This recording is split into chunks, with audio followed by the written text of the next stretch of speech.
Hi everyone and good day. Welcome to our oral communication subject. This is Miss Aria Bombase and I will be your instructor for oral com. And for today's class, we'll be having our lesson 2 which is communication models. And for our objectives or goals for today's lesson, first, we will be having the difference or differentiation of the various models of communication. Second, explain the process of communication through the elements involved. And third is to recognize the importance of the models in understanding the communication process as applied in everyday life. Okay. So moving forward to our lesson 2, we're going to know what are the different models of communication. How do they differ from one another and what is its importance in understanding the communication process. But before we have it, I want you to decipher, okay, the word from this jumbled letters and be guided also by these pictures in the background. So now, what do you think is the word you can get or you can have from this jumbled letters? Okay, so I'll give you 10 seconds to answer my question and I'll be recording your scores afterwards. So you can utilize our comment box or chat box. So for the first question, what do you think is the right word for this jumbled letters with a clue of representations at the background, those three pictures? Okay, so 10, 9, 8, 7, 6, 5, 4, 3, 2, 1. All right, so I hope you have your answers already. For those who are not able to type in and send their answers, will be having no score. So make sure na mabilis kayong mag-type, no, para ma-record ko ang inyong mga scores. And make sure then, of course, na tama ang inyong mga sagot. All right, so for number 1, the correct answer is model. Okay, so models are everywhere and they seem to be very helpful in everyday situation, in education, in business, or even in the arts. All right, so the next question for number 2, consider this one. This is a model of the earth and we call it, what do we call this picture? Okay, so this starts with letter G. Okay, I already gave you a clue. So I'll give you again 10 seconds to answer the second question. 10, 9, 8, 7, 6, 5, 4, 3, 2, and 1. All right, so the answer for number 2 is globe. Okay, and thanks to the globe because we are able to somehow have a visual, no, or a picture of what the earth looks like. And even the countries on a specific location because we all know that on the earth, it's a very vast thing. So through its model, which we call the globe, okay, so we can somehow have a picture of the earth or somehow a visual of how the earth looks like. All right, so number 3. Number 3. How about this one? Okay, so in this scene, it shows the nativity. Okay, so the nativity scene or the birth of Jesus, but then in actuality, hindi naman tayo present nitong panahon na to. No, we are not able to be the audience firsthand. No, we are not physically present, we are not able to witness this situation, but thank you for the pictures, for the images we see, which we also refer as the miniature representation. And what do we call this model? Okay, so I'll give you a clue. This starts with letter D. Okay, letter D. You have 10 seconds again. 10, 9, 8, 7, 6, 5, 4, 3, 2, 1. All right. For the question number 3, the answer is diorama. Okay, so I hope you got this one. All right. So for the next one, okay. So this is used in writing an article or an essay. No, we are guided by this structure. And what do we call this model? Okay. So for number four, this is five letters and it starts with letter F. All right. Okay. So again, I'll give you 10 seconds.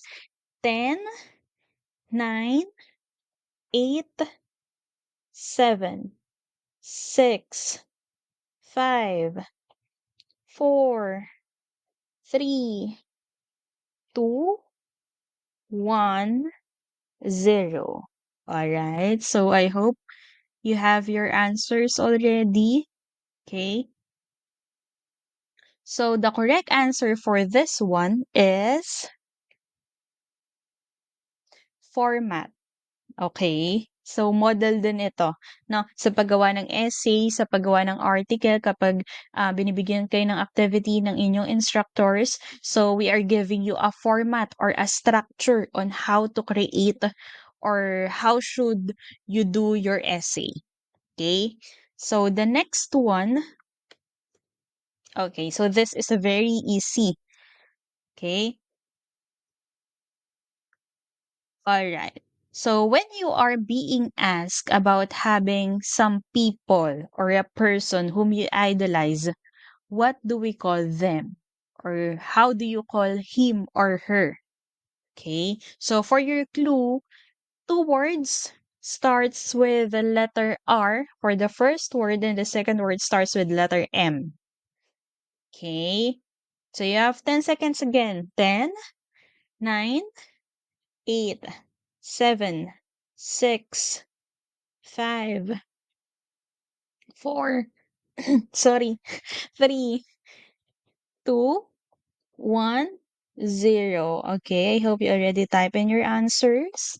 I'll be counting your scores later on. So for this one, the correct answer is role model or role models. Okay. So now let's start with our proper discussion. So, models are everywhere. Lahat ng pinasagutan ko sa inyo, that's all about models, okay? So, just like in communication, we have to understand and we have to know the models of communication so that we could gain a deeper understanding and perspective on how communication works. Okay? So, let's begin and let's learn the models of communication. When we say communication models, according to Business-topedia in year 2018, these are systematic representations of the process which helps in understanding how communication works can be done. So just like what I've said a while back, models in any aspect are very helpful na mapa-education, mapa-business, mapa-arts because they give us an overview or what we call a bigger picture or a very detailed picture, no, a structure and how a thing or how a process works, okay, or how it looks like. So through models of communication, we can clearly see how the communication process works. Okay, we can clearly see what are the elements involved and how it begins and of course how it ends as well. Okay, so that's the importance of understanding the models of communication. Right? And we undergo or we experience different communicative situations. But what do you think is the right model to follow or to use? Okay? So katulad na lang na na-discuss natin in our lesson 1 that we have different functions or goals in communication. Nakikipag-usap ka kasi gusto mo bumili, gusto mo magbenta, gusto mo mag-disseminate ng information, gusto mo mag-ask ng information, gusto mo mag-inquire, no? So we have different communication models, and we'll find that out starting this slide. Okay? So models of communication are classified into three, right? It can be linear, it can be interactive, it can be transactional. Okay, so remember that there are three types of communication models: linear, interactive, transactional. So, pwede nyo na lang tandaan yung word na lit. LIT, linear, interactive, transactional. Okay, so those are the types of communication models para mas mabilis ninyong maalala. Alright, so let's start with the linear model of communication. Okay? Alright. So now I have here different communicative situations. Okay? Iba't ibang sitwasyon. Now, my question is, what do you think is common about the following or among the following? Ano sa tingin nyo ang pagkakahalintulad, no, na mga pictures na ito? Okay, so let's proceed with the first one. The first is when you are attending a mass. During the homily, di ba, nagbibigay ng payo o sermon ng pare. Second picture, when you are watching your favorite TV program or your favorite channel. Okay. Third picture, when you are listening over the radio about the most updated news. And fourth picture, how about reading a newspaper? Okay. So for these three photos, what do you think is the common among these situations? Okay. Again, you can type in our comment box or chat box your answers or your answer, no? Kahit anong thought or idea or anong naiisip mo about pagkakapareho nitong apat na sitwasyon na ito. No, for this four communicative situations, you can type in the comment box or chat box. Okay, so kasunod yan ng mga questions ko kanina. So, dire-diretso lang yung scoring for my questions in this class. Okay, so, or in this discussion, right? So, if you answer that in this communication situations or communicative situations, there is no feedback or there is no direct feedback, then you got it correct. Okay? So imagine you're reading a newspaper. No, you seem to be communicating with the writer but you can't reply directly, di ba? Di ka naman makakasagot dun sa author ng newspaper or dun sa writer dun sa newspaper. 'Di ba? Do'n naman sa panonood ng TV, makakapagbigay ka ba ng direct feedback do'n sa nagsasalita? Hindi rin, 'di ba? Okay. So, sa pagbibigay ni father ng homily, hindi rin naman tayo nakakapag-respond directly, 'no? For every, question ni father. Okay. So, sa pakikinig mo din ng radyo, hindi ka naman nakakapagbigay ng feedback, 'no? Or ng comments, ng suggestions. So, all in all, for these four communicative situations, there is no feedback. Okay? There is no direct feedback. Yun yung pagkakapareho. So in these situations, the receiver cannot give direct feedback because in the linear model of communication, linear, isang linya, we follow the one-way process. Okay? So meaning the sender only sends and the receiver only receives. Okay? And that's the end of the story. No feedback, no switch roles. The sender only sends, the receivers only received. Okay? So now, I want you to focus on this specific model that I'm presenting right now. Do you think it follows the linear model? Yes or no? Again, I'll give you 10 seconds to answer. My only question is, do you think this specific model I'm presenting right now follows the linear model? Again, pag sinabi nating linear, isang linya lang, yun yung clue, walang feedback, wala kang makukuhang sagot. Okay? So you have 10 seconds. 10, 9, 8, yes or no lang ha. 7, 6, 5, 4, 3, 2, 1. Okay? So notice the elements presented and how it goes. Again, is it a linear model? Alright. So the answer is yes. As you can see, there is no direct feedback. Okay? So there is no feedback.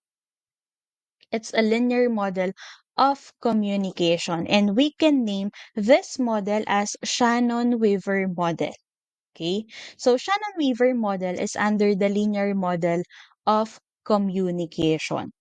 Okay? So this is a one-way communication process and it was proposed by Claude Elwood Shannon and Warren Weaver.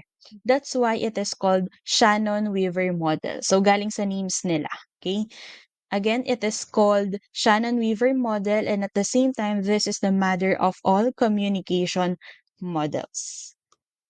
Okay, so now let me present to you how the Shannon-Weaver model works. First, we'll begin with the information source, okay, or the sender.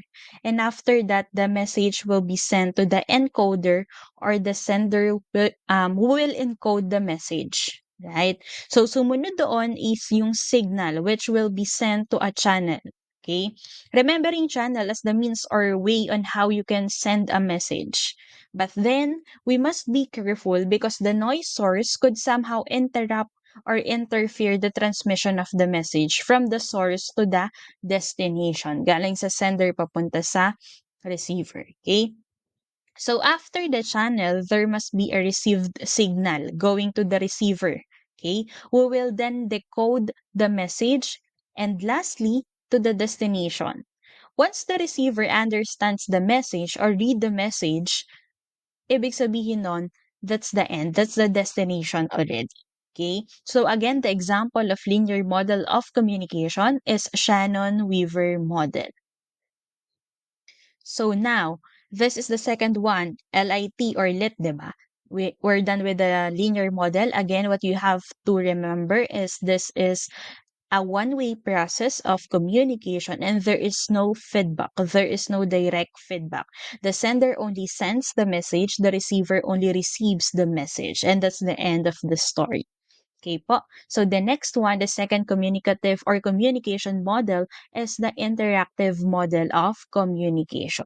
So it is very obvious, no? Very different from linear because again, when we say linear communication, it's just one way. And pag sinabi nating interactive, meron na siyang feedback. Okay? So interactive communication is a two-way process because we already have, again, the presence of feedback. So just like what we are seeing here in the photo, two persons are talking to each other and there's a feedback received by the sender. Okay? So now, will you consider this photo as a two-way process or belonging to the interactive model of communication? Again, you can use the chat box. You have 10 seconds. 10, 9, 8, 7, 6, 5, 4, 3, 2, 1. Okay, so the answer is yes. Okay, so this is an example of interactive model of communication. So you have to be familiar with this model and we call this Schramm model. Okay, so Schramm model was proposed by Wilbur Schramm, known as the father of mass communication. Okay, remember the name ha? Wilbur Schramm. Again, yung mga name or yung surnames, yun din yung pinapangalan sa model kasi sila yung nag-propose or sila yung nag-found, no? Founded by. Sila yung gumawa, kumbaga. Sila yung nakaisip. Okay, so again, Schramm model is proposed by Wilbur Schramm. So now let me show you how the Schramm model works. So first we have the encoder. He will first encode the message and it will be sent to the receiver or decoder. And after decoding the message, the receiver will try to interpret it. So now the receiver is ready to give the message back. So he will now become the encoder. Okay? So the receiver who received and understood the message now wants to give feedback. Okay? Sasagot siya dun sa sinabi ni sender. Wherein the receiver before will become the sender now to deliver the feedback. He will now first encode and then send the message to the sender before, no? But now will be the receiver. So he will decode and then interpret again as a response. Okay?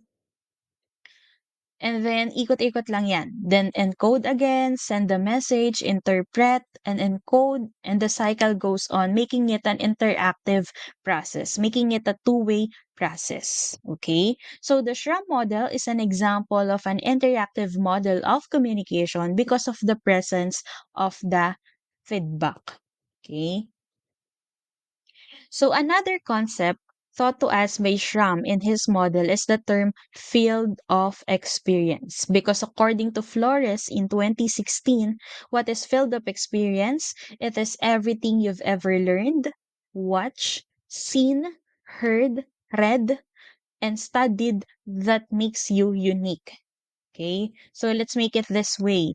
Your field of experience ay sorry, your field of experience is your background knowledge. Okay? So anything that you know, that is your field of experience and how it applies to communication discussed. So Shram discussed it this way. So going back to his model, the sender on the left side has his own field of experience. And also, the receiver on the other side has his own field of experience as well. Okay? And then in order for them to understand one another, their field of experience should overlap. Okay? Should overlap. Paano ko ba? Yan. Kailangan mag-overlap sila. Meaning, meron silang commonality, meron silang pagkakatulad, no? Meron silang karelate-relate sa isa't isa, kumbaga. Okay? And somehow, no, um, they could have effective and active communication, 'di ba?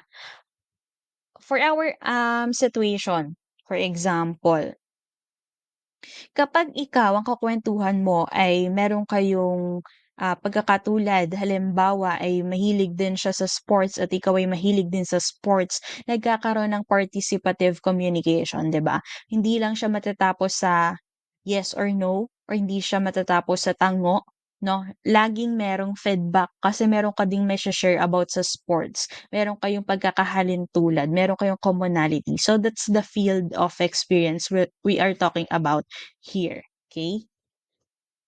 Another example, okay? So for example, let's say I'm going to tell Jana about my experience or reaction after watching the movie It's Okay Not to Be Okay. No, yung Pinoy version kasi kaka-release lang nito sa Netflix. Okay? But then Nicole seems to be uninterested in what I am saying. So what does it mean? What does it imply? Therefore, Jana is not familiar with what I am sharing about the movie or most probably hindi pa niya napapanood kaya hindi siya makarelate. No? So, ang ibig sabihin nun ay hindi kami nagsha-share ng field of experience. Okay? So, napakahalaga that your field of experience and the field of experience of the receiver is overlapping. Okay? Ibig sabihin, dapat meron kayong commonality, meron kayong karelate-relate sa isa't isa. Okay? So me, as a sender, needs to think of a topic or a message that is familiar to us both. Okay? So that both of us could relate to or both of us have an experience of or in order for us to achieve participative and active communication, dapat merong field of experience. Okay?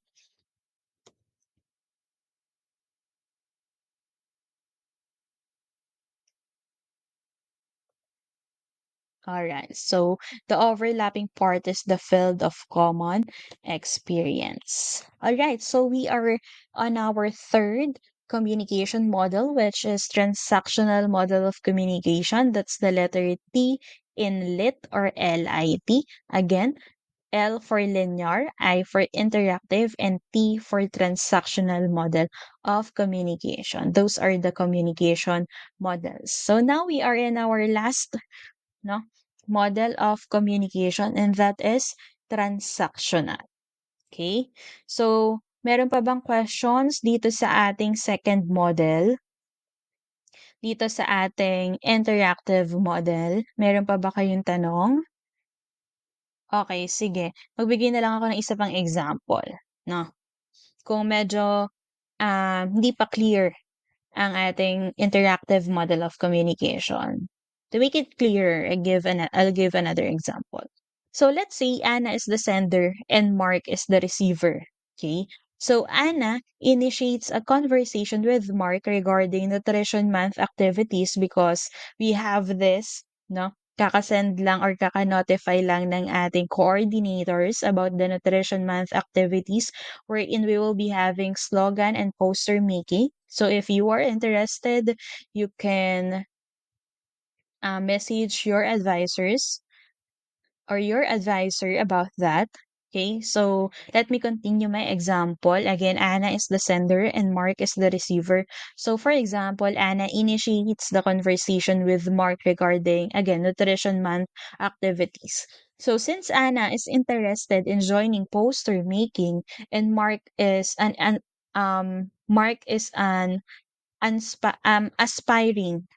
aspiring artist and wants to join as well. So they click and talk about their future topic or strategies in the contest. So since parehas silang mahilig mag-drawing, meron na silang background sa pagdodrawing, pagko-color, pag-join ng activities like poster making. So they have commonality. And that's what we call the field of common experience. Because if you are not sharing at least a little bit of commonality, of course, you can never understand each other or there's a very low possibility that you would be able to understand one another. Okay? Yun yung sinasabi sa SRAM model. Okay? So SRAM again proposed that it is very important that what you are talking about with the sender must also be familiar to the receiver. Okay? So that you'll be having an active and participative communication. So that is the interactive model. Okay, again, the example for interactive model is Schramm's model. I hope you don't have any questions about our second communication model.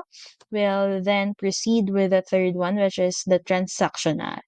Okay, so actually, sa transactional model of communication, this is also a two-way process. But let's check what's the difference between transactional and interactive because they are both two-way process of communication. Okay. So, since transactional is considered the most dynamic of communication models, and Dr. Amy Corey mentioned that communication is cooperative action in which communicators co create the process, outcome, and effectiveness of the interaction. So, moreover, people create shared meaning in a more dynamic process. Okay, so it gives the sender and receiver an equally important role in communication. Okay, so in the transactional model of communication class, the senders or the communicators can do simultaneous tasks during the process. Okay? Pag sinabi na po nating simultaneous, ibig sabihin nun sabay-sabay. Okay? So there can be a lot of senders, there can be a lot of receivers performing at the same time, meaning there is an interchange of roles kasi umiikot na yan. No? Siya yung nag-send ng message, siya yung naka-receive ng message dahil gusto niya magbigay ng feedback, naging sender na din siya. And then paikot-ikot. Okay? So we call it transactional model of communication. Nagko-comment kayo sa comment section ng sabay-sabay at iba-iba, no? You are responding to me simultaneously. So that's transactional model. Okay? As you would have noticed in this image, ang daming feedback. Okay? Ang daming noise. So it looks complex but huwag kayong malilito dahil ang pinapakita lang nito na senders and receivers can perform roles all at the same time. No, sabay-sabay.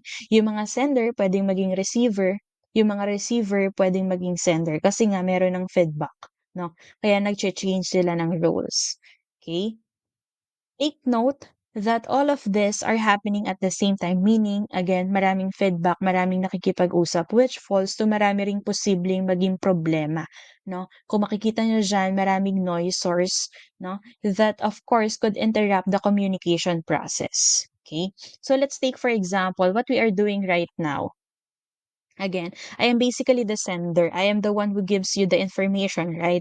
And you, as receivers of the message, are giving me feedback simultaneously. Okay? So again, pag sinabi po natin simultaneously, that means sabay-sabay, no? And iba-iba po kayo ng sinasabi. Okay? So transactional communication means that communicators can switch roles. Right? So, maraming nagsasalita and marami ring posibleng noise. Okay? So, that's our third and last communication model. Okay? So, we're done with our lesson 2, which is the models of communication. No? Don't forget, let's remember again, let's just have a short recap when we say communication model. It is a systematic representation of the process which helps in understanding how communication works can be done. And we have these three types. We have linear, interactive, and transactional. Again, lit para hindi ninyo malimutan, linear, interactive, transactional. Okay, so again, when we see linear model, this is a simple way of communication. This is one-way communication model. There is no direct feedback, and our example is Shannon-Weaver model. Okay. So the second one, we have the interactive model. This is a two-way communication model with the presence of feedback, and our example here is Schramm model. And meron pang ibinigay sa ating another knowledge, si Schramm model, which is the field of experience. And sabi niya sa atin, mas nagkakaintindihan ang nag-uusap or mas nagkakaroon ng active and participative communication ang mga communicators if there is the commonality. Now, if the common field of experience is present rather between the communicators, right? And for the third one, the transactional model, this is also a two-way communication model where there is a simultaneous and dynamic interaction among communicators. Okay? If you would have noticed, ito yung nasa pre-test po ninyo. No? So I hope you gain a lot in our lesson 2 discussion. Mabilis lang po iyon. Huwag sanang kalimutan ang LIT, our communication models, linear, interactive, and transactional. If you have comments or questions or concerns, don't hesitate to type in our chat box. All right, that's it for today. Thank you everyone and goodbye.